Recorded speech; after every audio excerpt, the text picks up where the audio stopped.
بەکارێکی زۆر گرنگ هەڵساون بە کۆکردنەوەی 50,000 ئیمزا دژ بە داگیرکاریەکانی تورکیا و دژ بە بەو بۆردمانانەی کە بەردەوام ساڵانێکی زۆرەوە تا ئێستاش بەردەوام دەکرێنە سەر ناوچە جیاجیەکانی هەرێمی کوردستان و لە ئەنجامی ئەوەدا بەردەوام خەڵکی سڤیل شەهید دەکرێن، بریندار دەکرێن، ئاوارە دەکرێن و مەسەلەی ئیمزا کۆکردنەوە یەکێکە لە ڕێکارە هەرە کاریگەرەکان بۆ ئەوەی کە بتوانیت دەنجی ئەو خەڵکە بگەێنیت و ئێمە حەزەکەمەوەش بڵێم کە تەنها چەند فراکسیۆنێکی کوردستانی و یان چەند پەرلەمانتارێکی کورد نین کە ئەم هەڵوێستەمان هەیە دژی دەستدرێژەکانی تورکیا، بەڵکو بەشەکی باش و بەرچاو لە فراکسیۆن و پەرلەمانتارانی تریش هی عراق پەرلەمانی عراق ئەو هەڵوێستیان هەیە و هاودەنگن لەگەڵ ئێمە. داوامان کردووە کە دەبێت حکوومەتی عراق هەڵوێستێکی جددیتر و ڕاشکاوانەتری بەرامبەر بۆ پێشێرکاریە بەردەوامانی تورکیا هەبێ.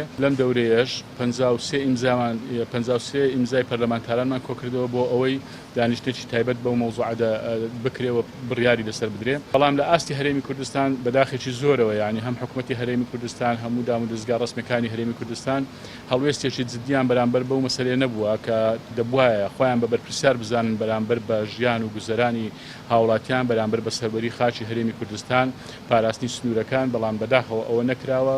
پێدەچێ هەندێک هێزی سیاسی هاوکار بن بۆ ئەوەی کە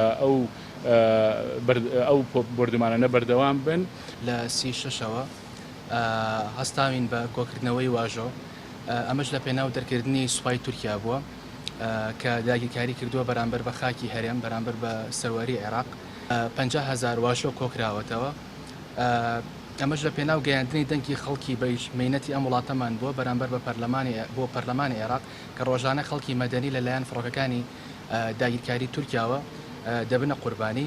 بنوێنەرایەتی 50,000 واژۆ سکاڵای خەڵک دەگەینە دەست بەڕێستان لە پەرلەمانی عێراق بە هیوای ئەوەی کە بتوانن پێش بە داگیرکاریەکانی دەوڵەتی تورکیا بگرن و ڕێگە نەدەن چیتر خەڵک لە باکووری عێراق سەرباری سەختی گوزەرانی ژیانیان ببنە قوربانی.